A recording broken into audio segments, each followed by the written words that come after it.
Hello friends, अगर आप भी अपनी इंग्लिश को इम्प्रूव करना चाहते हो और इंग्लिश अच्छे से बोलना चाहते हो तो इस वीडियो को एंड तक ज़रूर देखना, आपको बहुत कुछ सीखने को मिलेगा। सो फ्रेंड्स, बिना किसी देरी के शुरू करते हैं आज की अपनी इस बेहतरीन वीडियो को। यहाँ पर ये किससे बता रहा है कि मुझे सुबह 5 बजे उठना था, यानी मुझे ये करना था, मुझे ऐसा करना था। जब भी इस तरीके की बात होती है तो हम बोल सकते हैं आई वॉज सपोज टू। तो यहाँ पर उठने की बात, सो के उठने की बात चल रही है तो हम बोलेंगे I was suppose to wake up at 5 AM। 5 AM, M मतलब सुबह 5 बजे। तो पूरा सेंटेंस देखो, ये कह रहा है कि मुझे सुबह 5 बजे उठना था लेकिन मैं देर तक सोता रहा। I was suppose to wake up at 5 AM in the morning but I kept sleeping in. अब यहाँ पर स्लीप इन एक फ्रेजल वर्ब का यूज हुआ है जिसका मतलब होता है कि स्लीप इन का मतलब होता है देर तक सोना। तो यहाँ पर यही बता रहा है कि I was suppose to wake up at 5 AM, मुझे 5 बजे उठना था but I kept sleeping in, लेकिन मैं सोता रहा।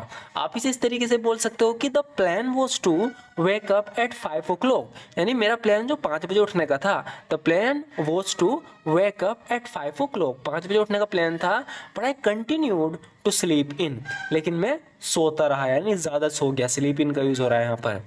आज मैं 2 घंटे ज़्यादा सो गया था, बता रहा है कि आज मैं 2 घंटे ज़्यादा सो गया था। तो जब भी हमें इस तरीके से बोलना हो कि 3 घंटे, 4 घंटे, 5 घंटे ज़्यादा सो गया, आधा घंटा ज़्यादा सो गया, तो कैसे बोलेंगे? जैसे कि यहाँ पर मैं 3 तरीके बताऊंगा। आप सबसे पहले कह सकते हो कि today I overslept by 2 hours। तो बाय लगा के जितने भी घंटे हम फालतू सोए वो बता देना है। Today I overslept by 2 hours, आज मैं 2 घंटे ज़्यादा सो गया था। या में से कह सकते हैं कि I got an extra 2 hours sleep today. इस तरीके से बोलते हैं ना कि आज मैंने 2 घंटे की ज़्यादा नींद ली, है ना। तो इस सेंस में हम बोलेंगे I got an extra 2 hours sleep today. लेकिन यहाँ पर हमारा सेंस है कि आज मैं 2 घंटे ज़्यादा सो गया। Today I overslept by 2 hours, यहाँ पर बता रहे हैं कि हमने 2 घंटे की ज़्यादा नींद ली। I got an extra 2 hours sleep today. ये स्लीप इन का भी यूज़ कर सकते हैं क्योंकि इसका मतलब भी ज़्यादा सोना होता है। तो हम कह सकते हैं कि today I slept in for an extra 2 hours। Today I slept in for an extra 2 hours, आज मैं 2 घंटे ज़्यादा सो गया था। कल मैं ज़्यादा थका हुआ था इसलिए मैं थोड़ा ज़्यादा सोया, बता रहा है कि मैं ज़्यादा इसलिए सोया क्योंकि मैं ज़्यादा थका हुआ था। Yesterday I was quite tired, यानी कल मैं बहुत ज़्यादा थका हुआ था। Yesterday I was quite tired so I slept इन, फिर से स्लेप इन का यूज़ हुआ है, मतलब ज़्यादा सोना। So I slept in a bit longer, तो मैं थोड़ा ज़्यादा सो गया। Yesterday I was quite tired, कल मैं बहुत ज़्यादा टायर्ड था यानी थका हुआ था। So I slept in a bit longer, तो मैं थोड़ा ज़्यादा सो गया। आगे बता रहा है कि क्योंकि मैं सो के देर से उठा था मैंने आज काम की छुट्टी कर ली। ये ज़्यादा सो गया ना, तो बता रहा है क्योंकि देर से सो के उठा तो मैंने आज काम की छुट्टी कर ली। इंग्लिश में बोलेंगे because I got up late I took a day off from work today. तो डे ऑफ का है मतलब है छुट्टी से। Because I got up late, क्योंकि मैं देर से गोट अप हुआ था यानी उठा था। I took a day off from work today, तो मैंने आज काम से छुट्टी कर ली। यहाँ पर ये बता रहा है कि I decided to take a day off from work. इस तरीके से भी हम कह सकते हैं कि मैंने फैसला किया काम से छुट्टी लेने का। I decided to take a day off from work today, आज मैंने काम से छुट्टी लेने का फैसला किया। Because I woke up late, क्योंकि मैं देर से उठा था। तुम सोच रही होंगी कि मैं इस उम्र में कहाँ काम करता हूँ। यहाँ पर इससे कह रहा है कि तुम सोच रही होंगी कि मैं इस उम्र में कहाँ काम करता हूँ। You must be wondering, wondering का मतलब होता है मतलब हैरानी के साथ सोचना कुछ। तो यहाँ पर कह रहा है कि यू मस्ट बी वंडरिंग, यानी तुम वंडरिंग कर रही होंगी, सोच रही होंगी where I work at this age, कि मैं इस एज में कहाँ काम करता हूँ, इस उम्र में कहाँ काम करता हूँ। You must be wondering where I work at this age. या इस तरीके से हम कह सकते हैं कि आई एम श्योर, मुझे यकीन है। You are thinking about where I work at this age, मुझे यकीन है तुम सोच रही होंगी कि मैं इस उम्र में कहाँ काम करता हूँ। I am sure you are thinking about where I work at this age. तो दोनों का मतलब ये है कि तुम सोच रही होंगी कि मैं इस उम्र में कहाँ काम करता हूँ। दरअसल मैं किसी कंपनी के लिए काम नहीं करता, कह रहे कि actually I don't work for any company. Actually I don't work for any company, दरअसल मैं किसी कंपनी के लिए काम नहीं करता।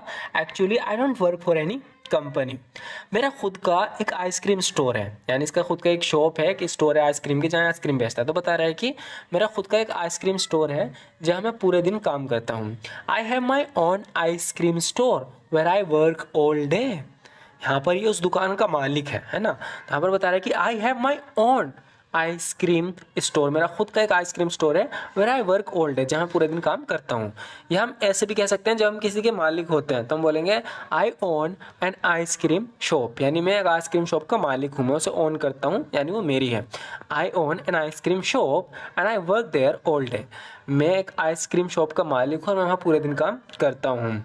या कुछ इस तरीके से भी बोलते हैं, जैसे कि आप ज़्यादातर मोटिवेशनल स्पीच में सुनते होंगे कि I run my own ice cream store, मैं अपनी खुद की आइसक्रीम शॉप चलाता हूँ, यानी मेरा खुद का एक बिजनेस है जिसे मैं चलाता हूँ। I run my own ice cream store and I am at it all day long, इसका मतलब है कि मैं वहीं रहता हूँ पूरे दिन। मैं भी पहले कंपनी में काम करता था।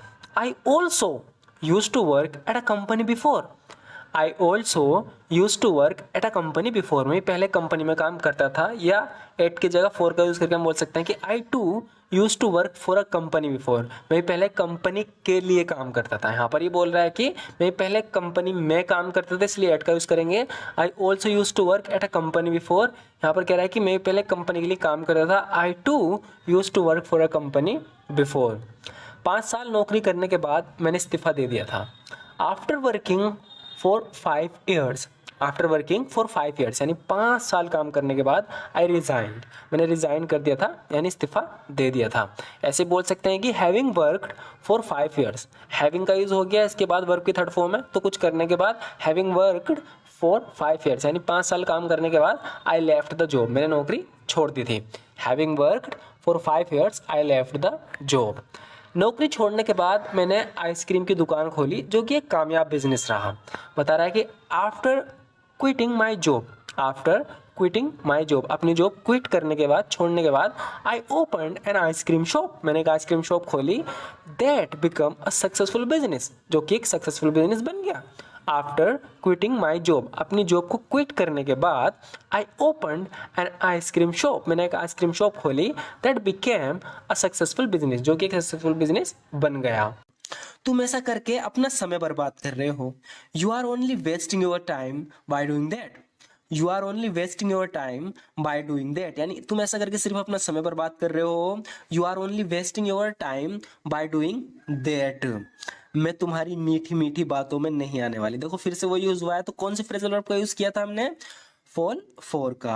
तो यहां पर हो गया आई won't fall for your sweet talk, I won't fall for your sweet talk, यानी मैं तुम्हारी मीठी मीठी बातों में नहीं आने वाली। I won't fall for your sweet talk. मेरी सलाह मानो, चुपचाप यहां से निकल लो। Take my advice and quietly leave from here, take my advice and quietly leave from here, यानी मेरी सलाह मानो, चुपचाप यहाँ से निकल लो। Take my advice and quietly leave from hair.